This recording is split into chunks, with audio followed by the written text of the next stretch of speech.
welcome to the Everfan show. My name is Alex. During the day, I'm a production coordinator on this short film, but tonight, I have the best job of all. I'm your host and moderator, and I'll be the one speaking on your behalf tonight. So we have a great show for you. Some reveals, announcements, stories, and an exciting contest for an opportunity to be part of the universe. But we're mainly here to interact with you. So it's simple. You post your question on the chat, and I'll be the one marking them down, and we'll try to answer all your questions tonight. So if you see me, my eyes going left and right, it's me going from Facebook to YouTube. So please note, this is something we plan to do every week with a different guest. So make sure to subscribe to our channel or like our Facebook page. There will be an ongoing poll tonight on what you would like us to share throughout the Kickstarter. So all you have to do is mention what you want to know and with the hashtags Everfans. So you're not here to see me. So I have on my panel today is Daelin, the producer of Shadow of the Conqueror, Francis, the director, Hell yeah. and only Shad M Brooks, the author of the fantasy game Shadow of the Conqueror. Oh, it's me. Hi, you guys. So guys, only 3 days in and we're already 55% funded. How about that? Kickstarter. Freaking amazing. Freaking amazing. We'll get there. We'll get there. 36,000 Canadian. Yeah, Canadian, we have to specify it because not everyone sees it in Canadian. That's amazing. And guys, just keep going. We know we can get there, and you're gonna help us get there. So, thanks. Very exciting. We have come out of the gate strong, and we hope to hit a home run, as the saying goes. But also, we do want to try and reach some of those stretch goals, because that'll make their end results pretty darn amazing. So, and it also mean we can reach certain, things, goals, announcements that will be happening. So, very exciting stuff, people. Yeah, we have more things that are gonna be announced in the coming weeks. So we really want you to get updated. So again, like, subscribe, make sure you're up to date for everything that we're gonna have to announce in the coming weeks.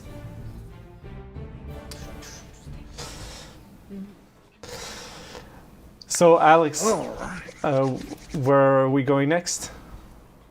So I think with everybody that's on the call, we're gonna start with the contest. So we have a special contest just for you guys, an opportunity to be part of the universe. So Daelin, tell us about that. Yeah, we want all of you to, we have a very exciting thing to announce to you. We want you to be part of the universe of Everfall. And we are looking for talented people to write lyrics for a song that's going to be included in the universe of Everfall. We discussed with Shad, it might even be included in the second book if it's good enough and if everyone likes it. So our composer, Zach, is going to be composing the music for it, and we want one of you guys to write about events that happened throughout the book, throughout the story of the universe of Everfall, and write lyrics that you can send to shadowoftheconqueror@outlook.com before June 19th at 8 p.m. Eastern Time. So I'll let you finish that. no, yeah, go ahead, Shad. Well, the reason why I'm really excited for that competition is when you're trying to world build, you want to make it a world as vast and realistic as possible to make it as immersive as possible. And one of the really strong cultural elements that actually existed in history is the idea of song, storytelling, poetry, couplets and stuff like that. That was one of the main entertainment forms of the past because they didn't have TV, they didn't have live streams or anything like that. And poetry was huge back in the day. My difficulty is I suck at it. I'm not a poet. I'm not a musician, but that is an element that does exist in the world that I haven't been able to reveal fully because I lack the ability personally. And so I know I've been needing to get some other people who are talented in it to make some poems, some songs about the fall of the Dawn Empire, about Daelin and all the nights, the fourth night, the previous nights, the fall of the aristocracy. There are some massive events in the past of history that would have been committed to song so many times in the book. And this is actually an opportunity for some of you guys, you fans, to try and reflect that.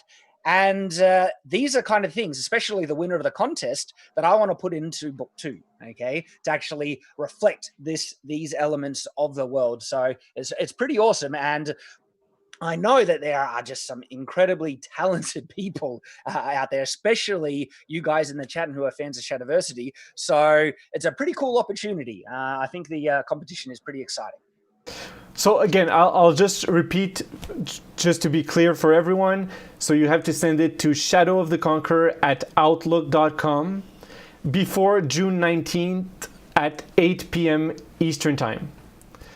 Okay, so Alex, I think we can go ahead. Exodus 2017, it says, toss your coins to your witcher intensifies.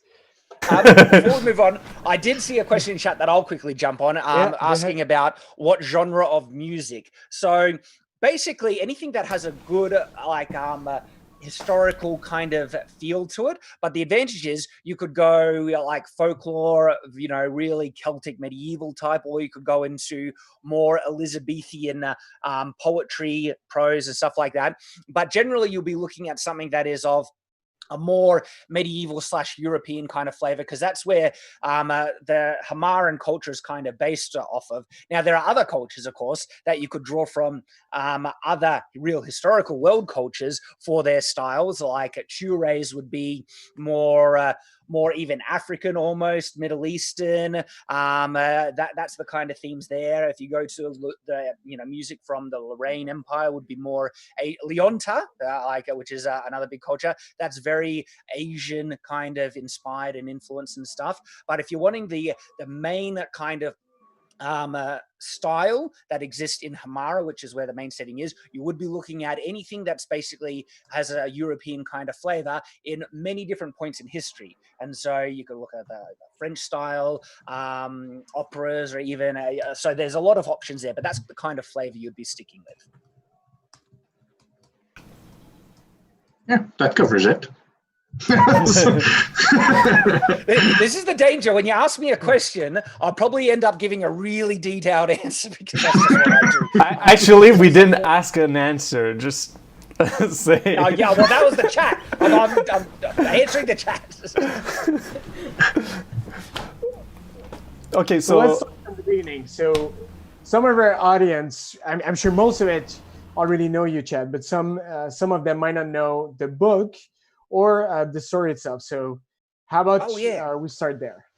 So the book essentially is about the story of the former tyrannical ruler of a fantasy world after he's defeated and is living in hiding and has come to realize the full magnitude, actually, as to him understanding the full magnitude of his crimes.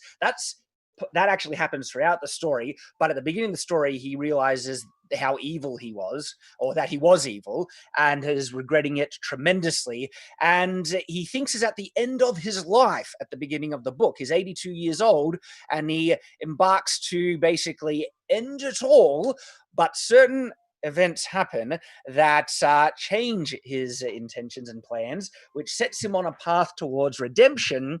And he he is confronted by the fallout, the results of his actions, and the people whose lives he has ruined, and he has to come to terms with that, deal with it, and even try and is it even possible to make amends with the terrible things he did?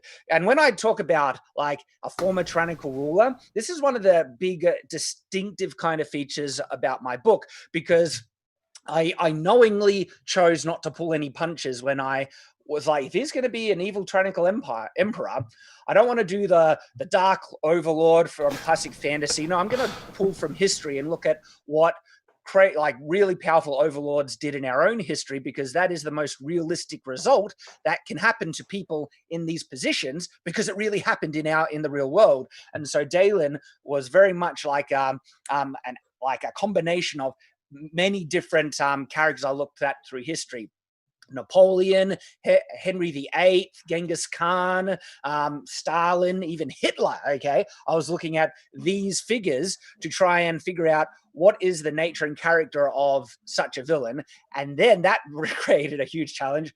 Like, could he be redeemed? And that's the heavy nature of the book, but that's what people have been getting really sucked in about, because it gets them to think and to wonder, because it does ask some serious questions. But man, it was fun to write, and people are having they are loving reading it as well. So, but that's kind of the pitch in a bit more detail about certain elements. So we have a piano logic that says, "Wow, now I really want to read it." You'll enjoy it. I might be biased in the matter, but I personally think, well, yeah, like if you like a challenging fantasy that asks some pretty heavy questions, but it's also epic fantasy. It's like, I really wanted to go high concept with the setting. So it's not your average fantasy setting. It's not even based on a planet. Okay. And also hard magic. It's technically a hard fantasy where I wanted everything to be realistic and immersive. So the magic has set rules. It's almost like a science. Technology is actually founded on magical principles that exist in universe and is all consistent. So yeah, if you like those things, it's a good chance you'll like the book. And there may be a question I can answer. Someone asked if they saw the movie before reading the book, if it will be worth it to read the book afterwards. And yes, it will, because the movie will be only a 15-minute shorts, or it could extend depending if we reach the goals. But the book is way more than just that 15 minutes, like way more. And our plan is to make a feature film out of it. So if we reach the feature film and you still haven't read the book, then I suggest reading the book first. And there is no major spoilers with the structure of the short film at the moment.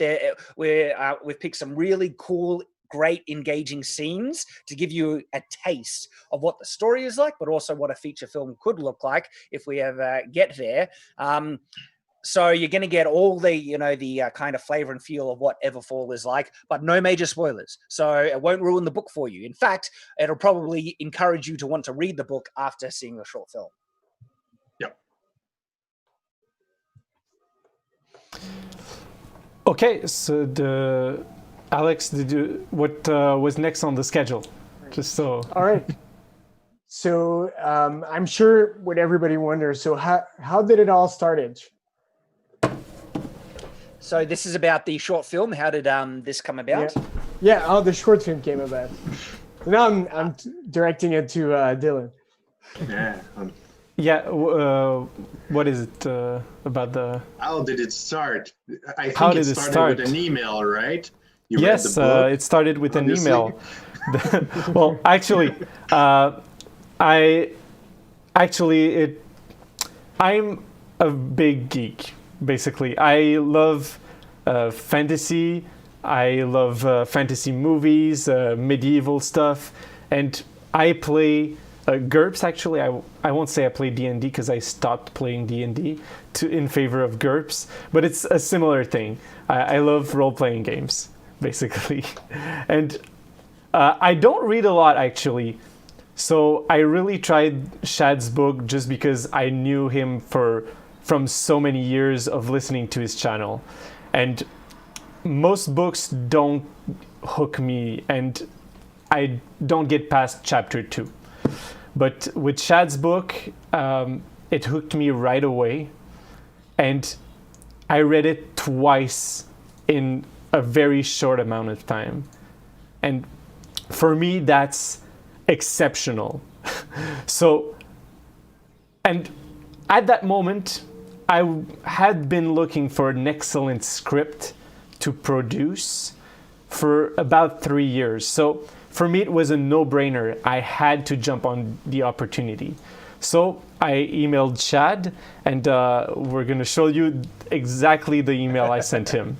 So basically, it's a screen capture that of the email I sent to Shad. And really, I presented him the project like, I'm going to do it, no matter if you want me to do it or not. I just would like to have your support. I remember getting that email, and my first impression, like honestly, was like, oh, it's going to be one of those YouTube fan film things where someone who just has a camera and a small team will probably go out into the forest or paddock with their friends and just like play out a scene. And I was like, that'll be fun. All power to you, of course. I mean, go right ahead. That was my impression from this first email. I had no idea it would grow into something like this. And but I tell you actually, what, I didn't know either, because if you remember correctly, in one of the emails, in one of the chats that we did, you asked me how much that I thought that we would need for the short film, and I think I said to you, oh, I think with 20,000 and 2 days of shooting, we're going to be good. And see, can I just also say, like, that there was way beyond my original expectations. Just even then, I was thinking it would have no budget. You're just going out to a film, like, you know, a paddock and filming. I was like, you're planning on committing 20 grand? It's like that. That was the first kind of indication. It's like, these guys are a bit more committed than I was first imagining. And if they're putting a budget to it, and they have a set filming time, this sounds like a more established production company. And I was like, all right, sure, go ahead. It caused my interest to be piqued a bit more. And it was just another one of those expectations was raised a bit than my initial reaction. And then since then, that expectation has been going, like you guys have, I mentioned in my announcement, my expectations are blown away each time, every time you shared something about the project with me from that original email. Well, the project grew exponentially. Like, I didn't expect the project to get that big that quickly. And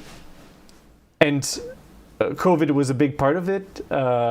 Basically, I had plans on shooting most of it with the crew that we had before the pandemic, and just going slowly, building it out through maybe a year. And okay, after that, we're ready to shoot the final thing, and we have everything, almost everything done and ready to show everyone. But we didn't have that luxury. So basically, I was there and asking myself, okay, we're all stuck at home. What can I do to make the project move forwards? Because I'm not the kind of person that likes sitting around and not making things move. So I just asked myself, what steps can I take to make the project move? And we started by, well, let's try to audition for the main character. And we got 450 applicants. Well, this is the next kind of stage in the story, because Daelin, he emailed me saying, hey, we're sending out casting calls. Would you mind sharing this, you know, on your social media, see if we can get some more interest? And I was like, you're sending out a proper casting call? I thought Daelin might be playing the role of Daelin or something like that. It's like, it was just in their team. But it's like, okay, that's pretty cool. Casting call. Oh, awesome. And so all I did, I shared a community post on YouTube. So if you guys aren't fully aware, if you look at my YouTube main channel, there's a tab called community where I can make Facebook-like text posts that get sent out to a portion of my subscribers. They generally don't have as much reach as a regular video. But when I posted this casting call, it exploded. Like that community post went way bigger than normal, and I think that was mainly due to the interaction and the reaction from you guys, because the reaction was just amazing and the support was insane. It was incredibly insane, is what I mean by that. And so that was awesome. And then as a result, Daelin was just sharing how many auditions they got for the role of Daelin from that. And what was it? It was around 450. just amazing. Yeah, we had plans, like our schedule was 2 weeks of watching that and making a decision for the second round. And when we saw, they were like, holy crap, we'll never get through it. But yeah, COVID was there, so we did get through it. Well, yeah, when your schedule looks like, look at auditions for 10 hours straight, and then the next day is look at auditions for 10 hours straight. That was what it looked like. So did that also then increase your own kind of expectations of what the film could be by seeing the community reaction to it? Well, if 450 people are interested in playing a role in this, the support from the fans to see this come to life must be crazy.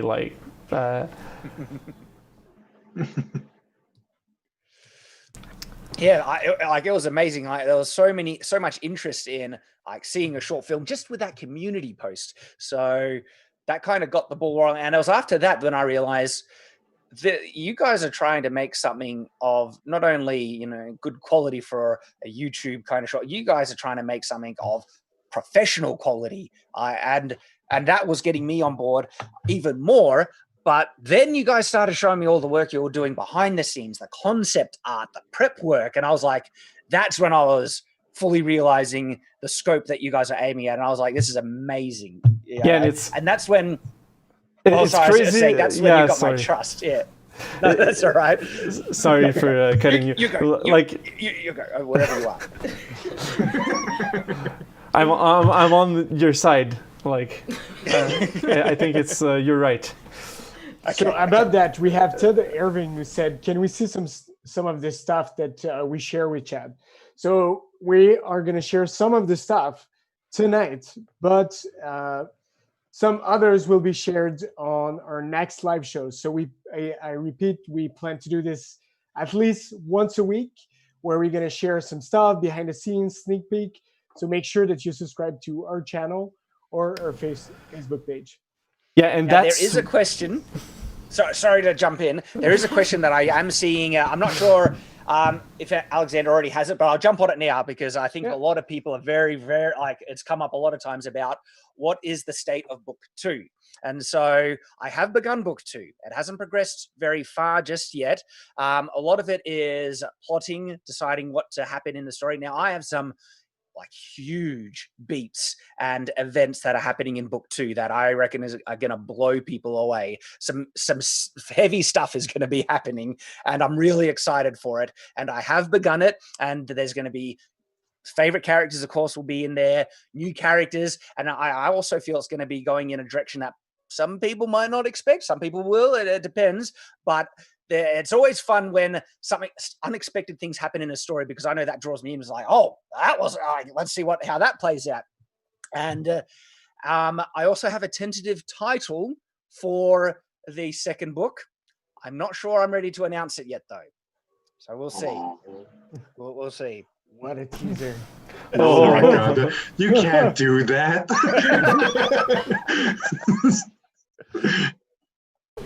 Yeah, and one of the things that we've seen a lot in the comments is people asking us to show more of the behind the scenes. And that's one thing that we decided. We don't want to show everything up front. We want to show things as we move along. And also, everything that you see is the top, it's the 1% of everything that we make. Just for Daelin's costume, I think we're at 52 versions of the concept for Daelin's costume. That's my fault, admittedly. I'm sorry. And shout out to our costume designer, James. He's amazing. He's put so much work into it. We really want to nail this down. And James will be joining us on one of our next live, by the way. So we'll be sharing one of those designs that we're talking about. And, just to also, sorry again to interrupt, but one of the reasons why Daelin's one is taking, so I mentioned that was my fault, is because this is the other thing that's impressed me and really, really won me over with Diratia Productions is that when they say they want me on board to help out with things and consult on everything throughout the project, they really mean that. They are sending me the costumes for approval to see if it fits with my vision and with how it looks. And generally I've been like, every time, that's amazing, you guys are doing an incredible job. But with Daelin's costume, that's the one that I am so particular about. And I have been making it hell for these guys, saying, I'm sorry, I don't like that. I don't like that. I like, this and that and everything, but this needs to be changed. And it's been going back and forth a lot. And even with me being such a pain with this thing, these guys have been bending over backwards to get it right and to get my feedback on it. And you never see that with any like major Hollywood adaptation of a literary work. I mean, just more recently, the writer of Percy Jackson and the Lightning Thief shared how disappointed he was with the film adaptation, because the authors, they get no say at all in the adaptation production of their works when it's adapted like this.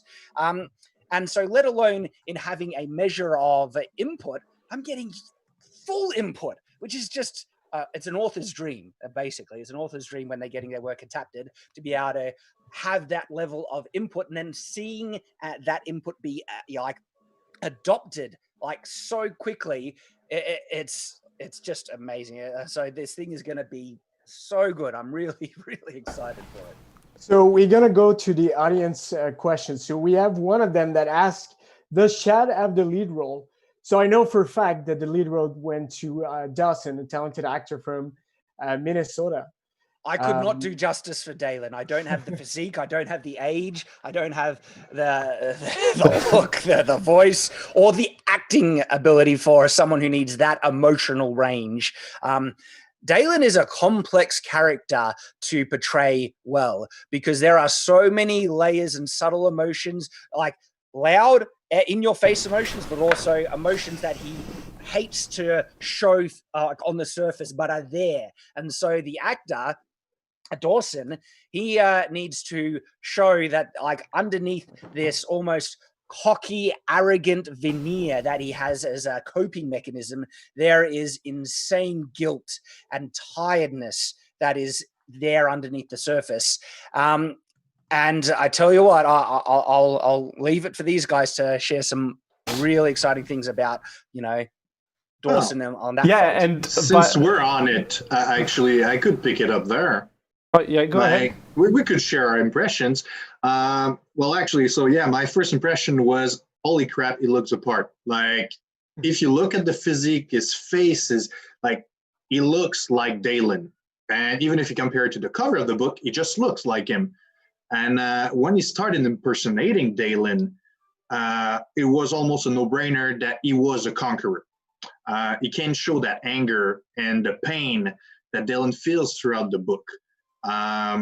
And yeah, actually, I think it would be better. With that being said, a lot of you did show some interest to see Dawson say, I am the conqueror, right? He needs to nail that. So here it is, a little clip directly from the audition tape.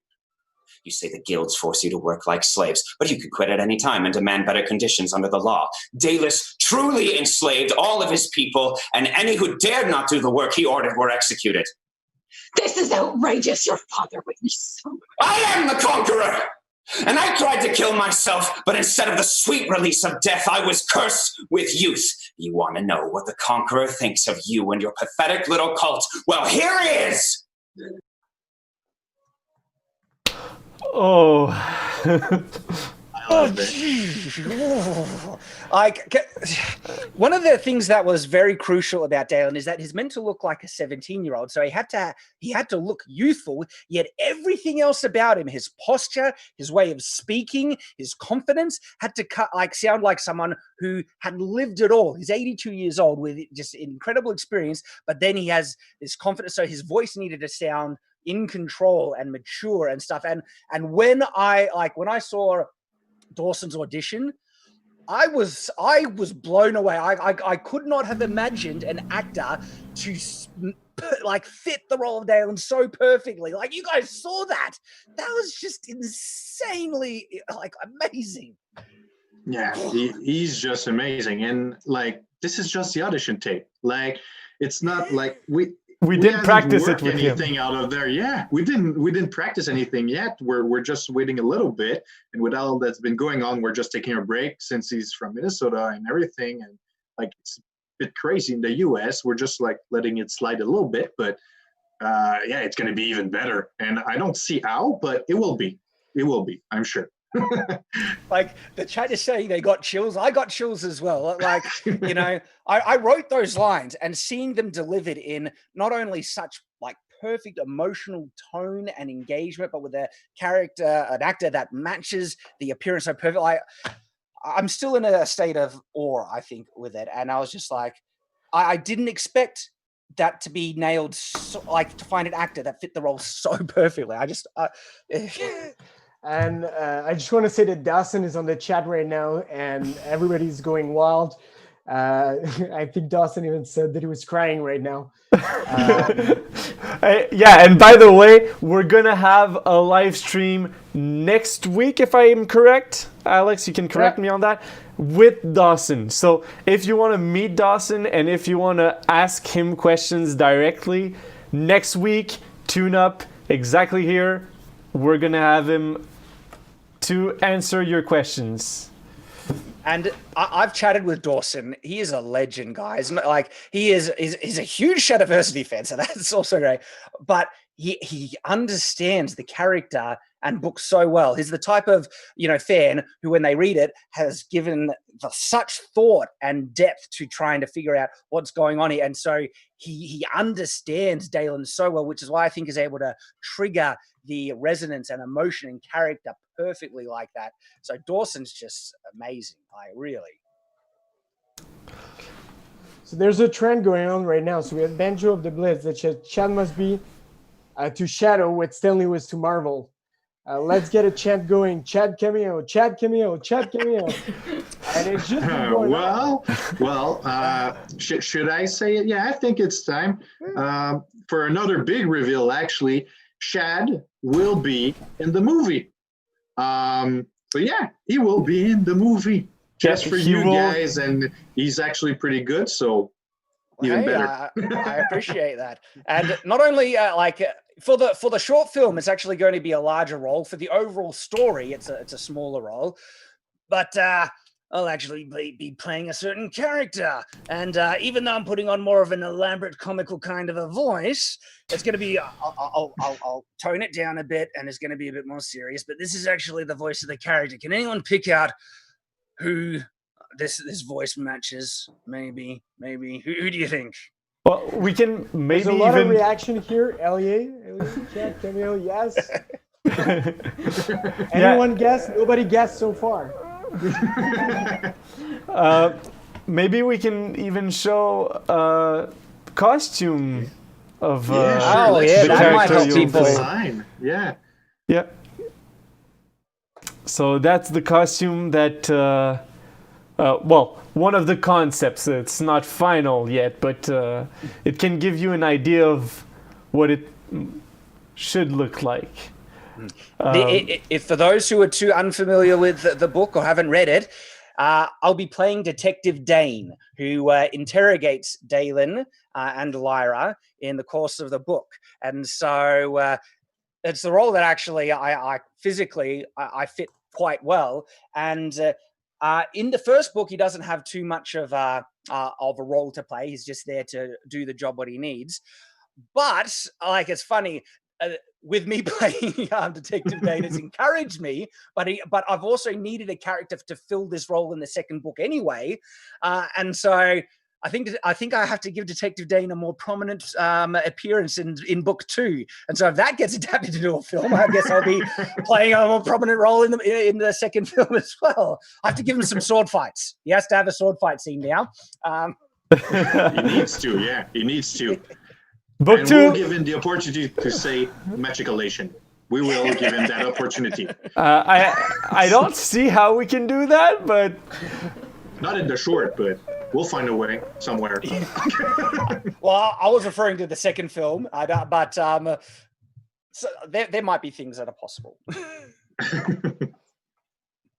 Okay. So I just want to let you know that our costume designer is on the chat right now. So I've seen many of you giving compliments about the costume and the design. So we'll definitely spend more time on it in our next lives. But if you want to share your comments about the costume, James is live on the chat.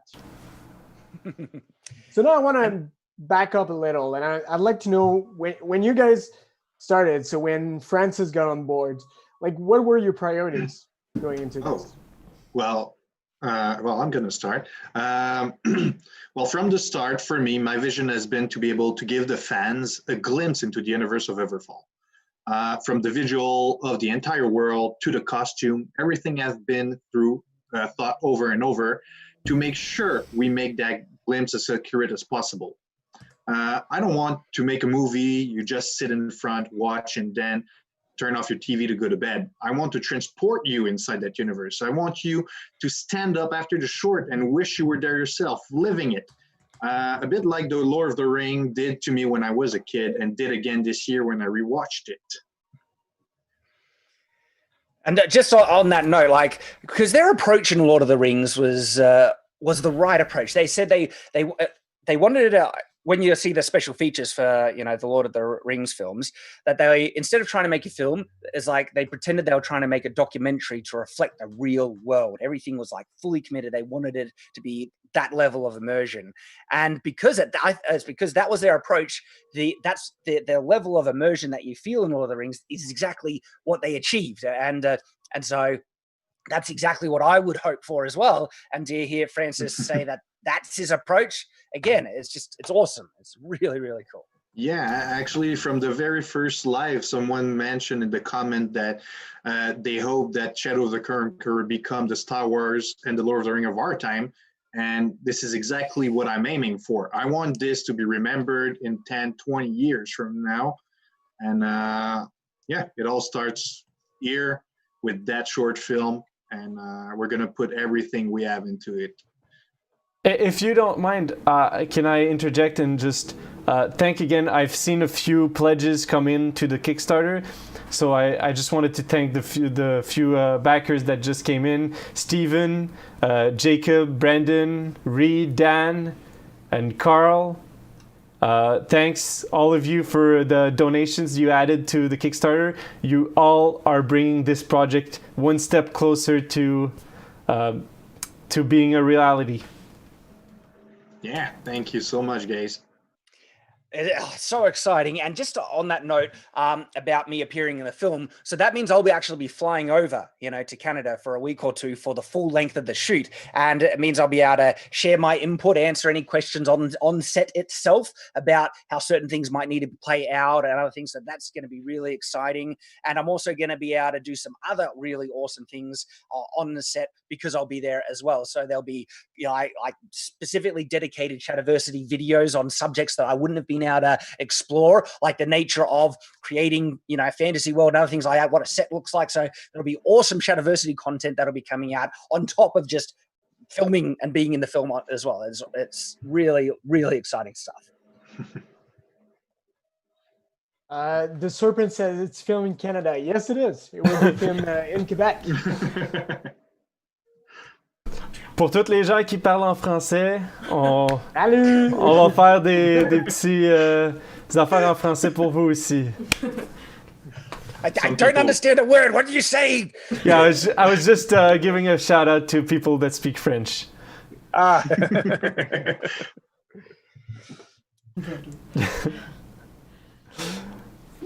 So, Dylan, if you want to talk to us a little bit on how you intend to bring Francis' vision and the partnership we've established so far. Well, one of the things I wanted to mention is that the quality of what we're gonna, what we want to bring to life, needs to be at that level. Like, just to give you an idea, for the Kickstarter launch video, we have worked on one shot of VFX that we wanted to include for a month, and we had 3 guys working on that VFX shot for 3 months for a month. Sorry, and when we got to editing the Kickstarter launch video, we were like, this just doesn't fit. It's not at the level that we want it to be, and we had to scrap it. It was sad because we worked a lot on it, but we don't want to deliver anything that is substandard. We want really the results to be top notch. And if what we need to do is like do reshoots if needed, but we really need to have this be perfect. And well, that's what everyone on the team wants. Manager right now. Like I can hear Brooks right now being like, reshoots. we don't have budget for reshoots. No, But guys, we need to have budget enough for reshoot if we need to. So make sure. I'm just gonna do some just a little quick. Someone asked if there will be skyship. Of course there will be skyships. Of course. We've been working on those designs for months. There will be skyships. For sure. Yeah, and like yesterday I was speaking with Ian England. I don't know if some people from Quebec know him.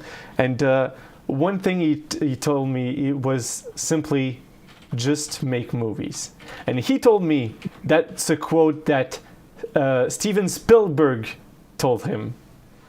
And what I understood from that is that even if we don't have exactly what we want for the budget, even if we don't have the means to do reshoots, we're going to do everything in our power to make this the best thing we can as possible.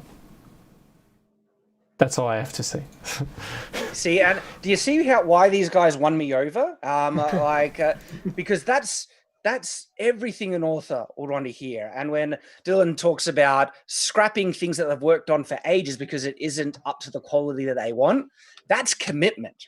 And that's the standard that I try and hold to myself as well. And when I hear someone reflect that, I'm like, you get it. You exactly get that, and it also shows that, Daelin is able to look critically and objectively at his own work, and be able to point out when something isn't there yet. It's like, no. And so again, this is all like, expectations being surpassed from my initial, understanding. And it's just, so you can see why I'm on board. One of the things that is important for us to really bring the level of quality up to what we want was the partnerships that we needed to have. And one of those that was very important for us is Diratia. So for those who know them, for those who don't know them, here's the quick video about, a video that's very popular of them. And since all their team is going to be working with us, that's one of the stretch goals, because making their whole team come over to Canada for, let's say, 2 weeks for them to practice with Dawson and all the other actors would cost a lot. So that's why it's up in the stretch goals.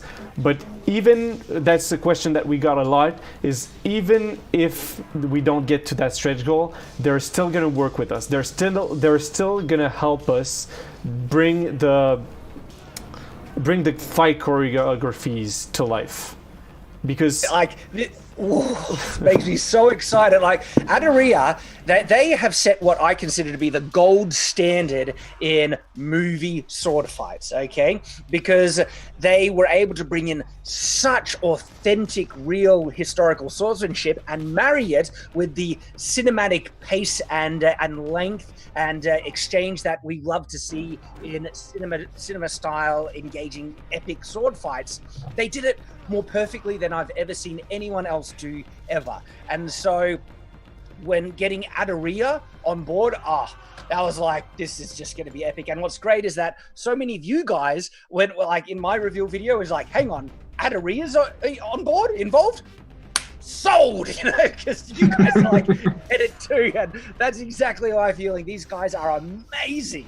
And so, it's just... And this is one thing we discussed, like among the first meeting we had with you, Shad. I can remember exactly what I said. It was, if I like my main concern is the fight scene. Like I need those fight scenes to be perfect and the most accurate they can be to the Emma Sword fights. And because I know damn well, if I don't get those perfect, we're screwed. Simple. Like screwed. Like we need it perfect so that when you rewatch it, you have nothing bad to say about it. Like, we're gonna ask Shad, and we didn't ask him that before. We're gonna ask him to do a fight scene review of the short film, and we're gonna see if he can find anything bad And too. what's interesting, we have X603 who actually said that Chad doing a sword fight breakdown of this will be brutal. Well, I We'll mean, try to get away from brutal. it is very possible to meet and surpass my expectations. And if you want to see, like, videos where I praise fight scenes a lot, like Revenge of the Sith, okay, battle is on Mustafar. There is so much to praise in that fight scene, and so it's absolutely. And I actually want to do a fight scene autopsy on the Adaria, longsword fight scene video as well, which I'm planning to do soon. Got to make sure things fit in the filming schedule to show everyone this is it. This is what, like the best type of, because there's almost nothing to criticize in it. It's so good. Maybe there's one thing, but it's so minor, you miss it completely. And I can even remember now, it's just the power in one of the strikes, but everything else, the stances, the position of the swords, the guards that they hold, the exchange, the pace. Well, don't reveal too much. We want to watch the video. Right now. So I want to use this time to thank Shadow Striker, Tom, Noah, Neverland, Cheese Doodle, Steven, Jacob, Brandon, Reed, Dan, Cheese Doodle again, and Carl, who have been donating on our Kickstarter. So Legends. And just because of that, I've seen it in the comment, I'm going to say it, le omelette du fromage. Because I've seen people write it down. So that's an omelette EFAP du fromage. That's totally from Le Fromage. We've got it. Well, I mean, EFAP infiltration. I'm on EFAP, so there's the beginning infiltration right there. But love to see, shout out to the Toxic Brood. You guys are legends. Then I can't not talk about one of our other partners. We went to see them at their warehouse? No, their factory last week. And we're going to release a video actually that I made with their CEO. And we can show you Kelmesil.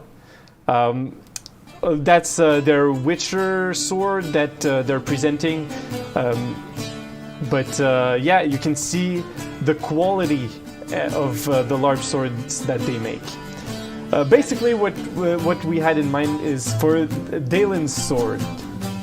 We discussed it with so many people and tried to find how can we make this a real thing.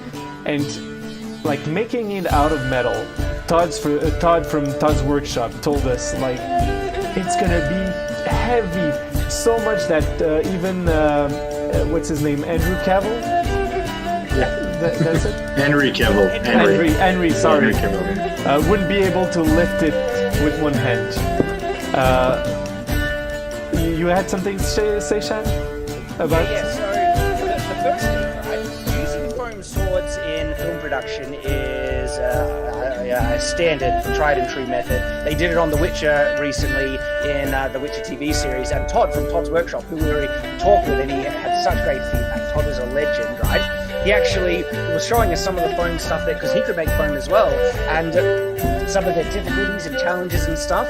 And then, Kelmesil came up that these guys make, so when I say these guys make incredible foam swords and why they're perfect for this and why I'm so excited is, I mean, I'm a bit of a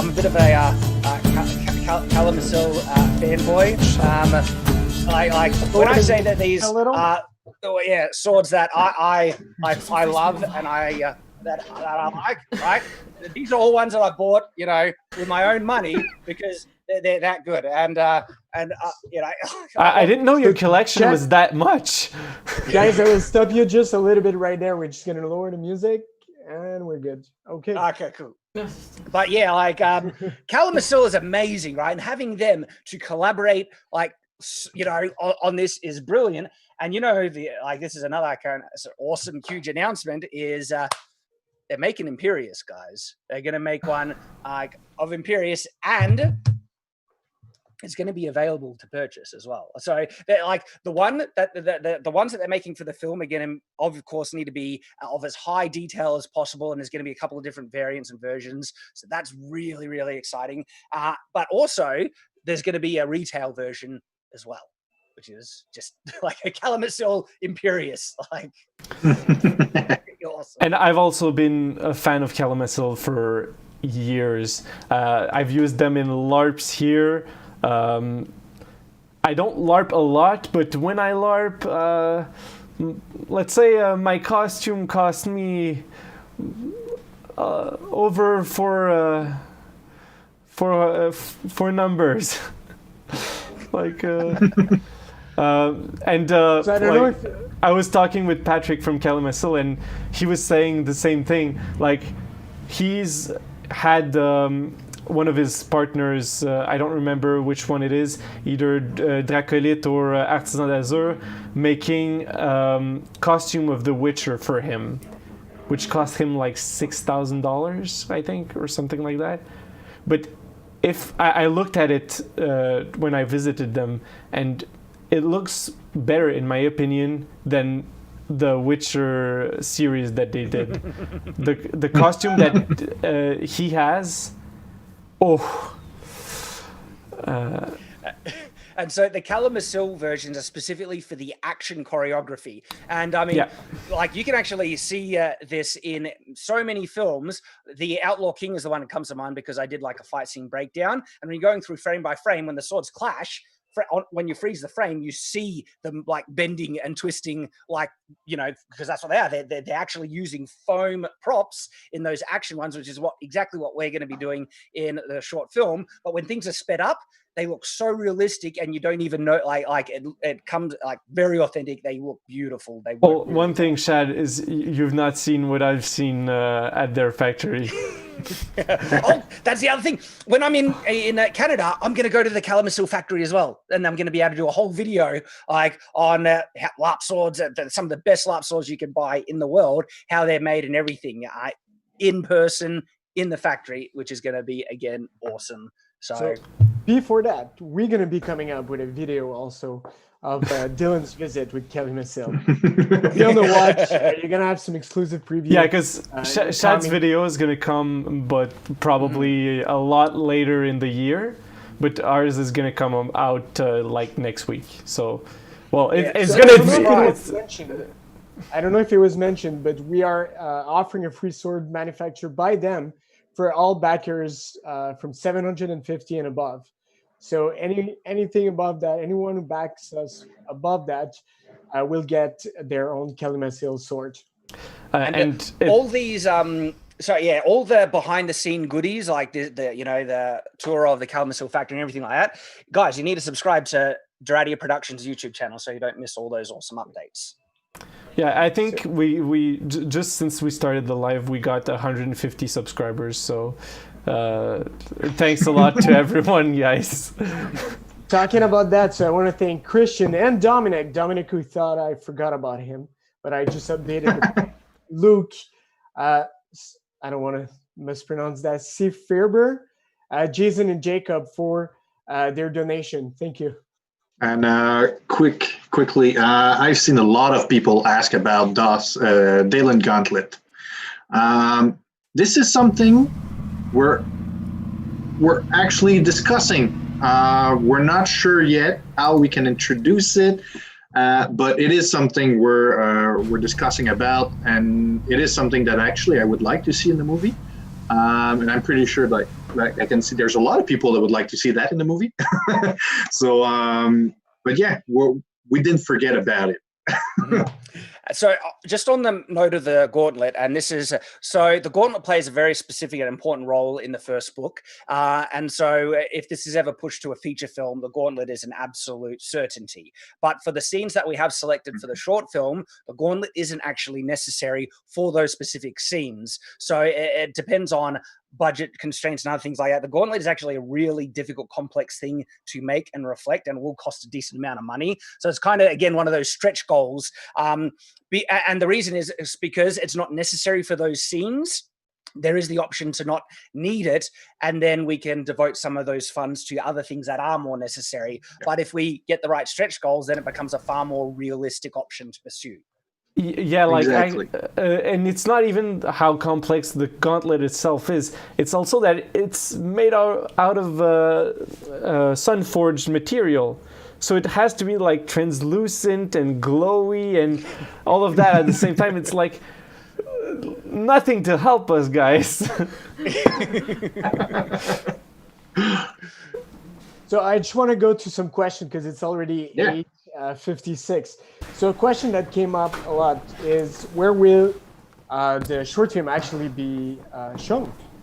I wrote it in the FAQ for the Kickstarter, but again, it is going to be released on Shad's channel publicly for free for everyone.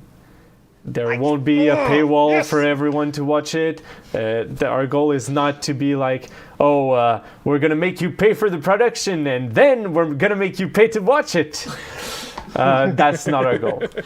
So yeah, there will be a live premiere, and after that, it will be there forever.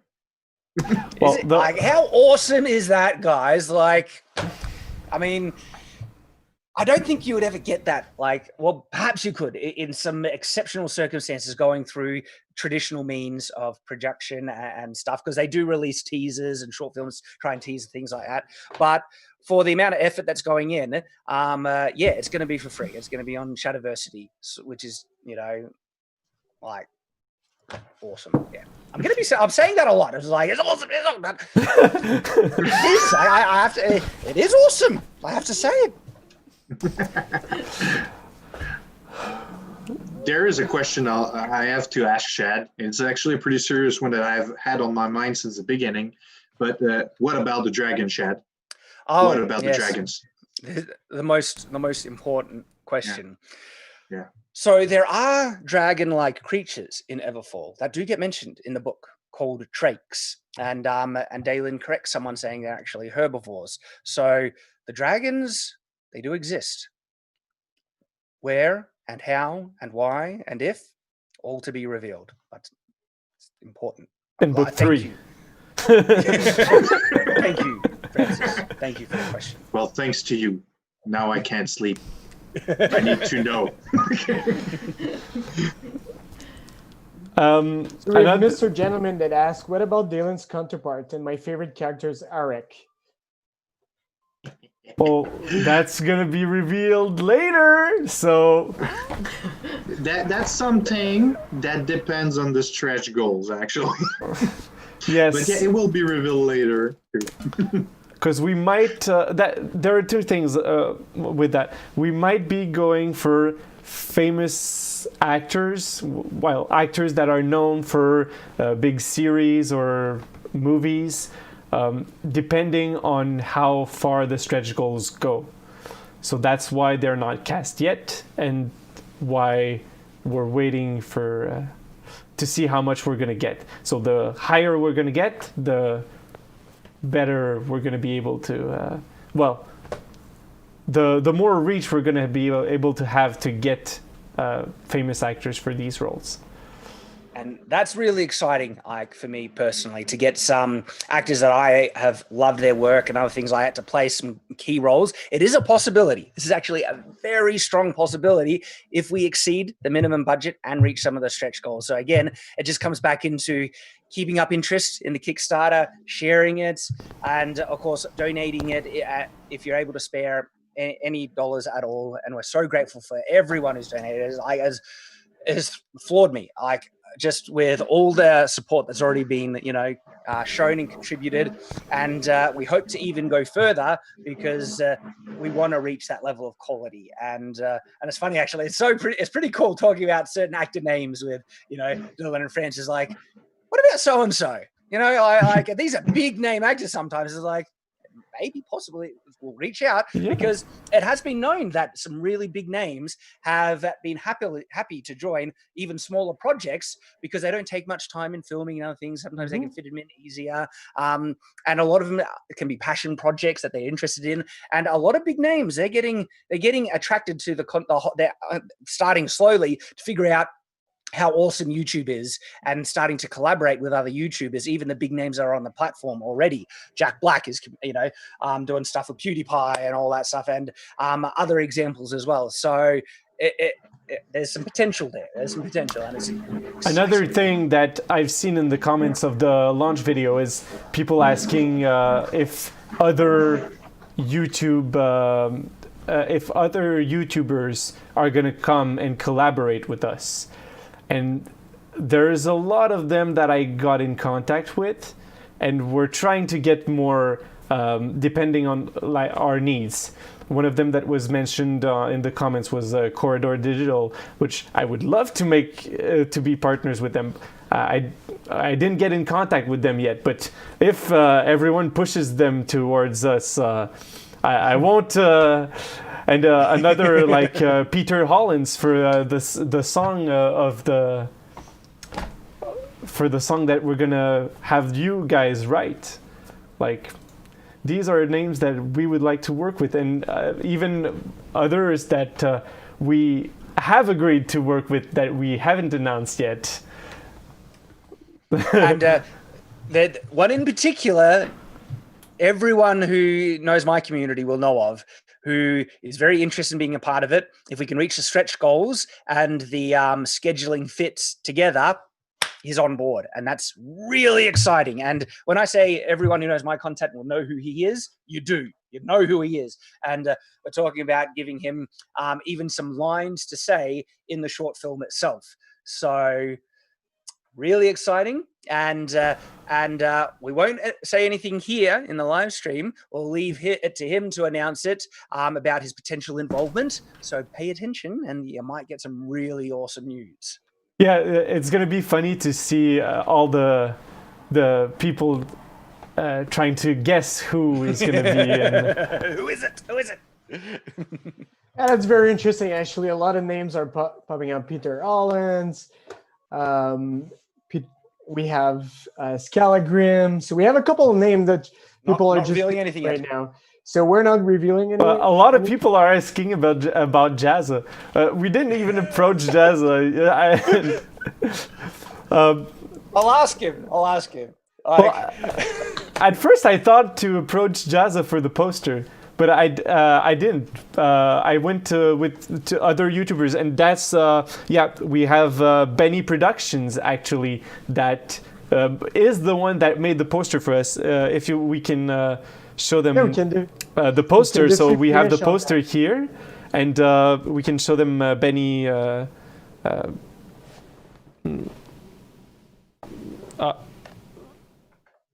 Okay, yeah, no, sorry. We'll get Forgot to add it. Yeah, I have it here. Tiffany's fault again? No. It was my fault. Sorry, I did mess up. So just to answer some of the questions, just looking at the chat, the YouTuber that we have strong potential involvement right now. We just need to confirm a couple of things. It's not Jazza. Love my brother, and maybe I'll have a chat with him. It's always going to be tricky about because travel is involved and other things like that, and I know how busy my brother is as well. But I'll chat with him. We'll work something out. Maybe. Well, I don't even know how Jazza could be involved. Well, that's the other thing, because we are wanting to try and involve people who are more kind of directly in the community and can be involved in some very specific, direct ways. And ideally, my dream, if we ever get to push this to a feature, right, is to actually have it be kind of like, a a film that's essentially made, by a YouTuber who I wrote the book and things, but also for YouTubers and their audience, and to be an almost celebratory thing of the YouTuber creator community. And my far off dream would be to get all the guys in the Sword community to make cameo appearances. We can't do it in the short film, but we might be able to do some. We can't do everyone, but if we ever do a feature film, get everyone in there making an appearance at different points, as again, like a celebration for the community, and also some kind of nod back to the fans, because I know you guys would love it. I would love it too. And even outside of the Sword community as well, other, creators that are just awesome and brilliant that might love to, appear in, hopefully, if it ever gets there, a Hollywood quality. Actually, I'm going to retract that, because the quality coming out of Hollywood isn't always what the best. Okay? We want to. Yeah, that's one of the things we want to challenge this. we don't want to be. Yeah, some of the stuff that's been coming out of Hollywood is utter crap. Okay, but in terms of production value and things, we want to special effects and all these things, but writing quality is something that I think we got pretty secure. And yeah, to show that indie production can actually really produce like top tier stuff. And on that, it's now past 9, so it's 9:06, and we're already starting to lose some of our audience. So I just want to remind everybody, we post updates, actually everything on our Facebook page, on our channel, so subscribe. We have a lot more content to show you and conversation to have with you in the coming weeks. So make sure that you subscribe. We're going to have this at least once a week. I know there was a lot of questions. I got some here. We tried to answer as much as possible, but come back next week. And I will answer one question. Yeah, I just see, because, there's been someone in the chat who really wants to hear it answered in terms of making a video on fighting with a gauntlet. I'd like to do that. That's actually a great video idea. That's the type of one where I really need to get my hands on a good gauntlet then, because I want to show and demonstrate things, and I don't own one yet. So I'll need to buy one, and then I'll have to be a delay because things are taking a while to get shipped. But that's a great idea. That is a video I'd love to do. So I can answer that one for you right there. Yeah, and one other thing that we're going to do other live streams. We're going to do both live streams that are going to be public for everyone to see, and we're also going to do exclusive live streams for just the backers of the Kickstarter that have donated over $10. Yeah, exactly. So for everyone that donated over $10, you're going to get in the Kickstarter updates link for the exclusive live streams. So and these live streams are going to be a bit less organized and a bit more, we're going to answer your questions, and it's going to be more chill, let's say. I thought we were pretty chill tonight. The response is also that we were pretty chill. I want to finish on that. So Andy, Fetsog, Dennis, and Travis, thank you. Guys, we're nearly to 38K. We're at 58%. That's awesome. We couldn't ask for better in such a short hour. So keep helping us. Share. If you can't donate, if you already donated, just keep sharing. Even if somebody doesn't know about the book, they might like fantasy. So just awesome sword fight scenes. Like that's going to be a big thing. Yeah. Like because the fight scene is just going to be glorious. And when I say, and it's going to be historically inspired. So even if you haven't read the book, but maybe even if you didn't even like the book, you're going to love the fight scenes in this short film and stuff. And so there's a lot to love about it. So with your support, it can just be even better. So on this note, everyone have a good night, and I hope to see you all next week. Yeah, thanks for being here, guys. See you next week. See you guys.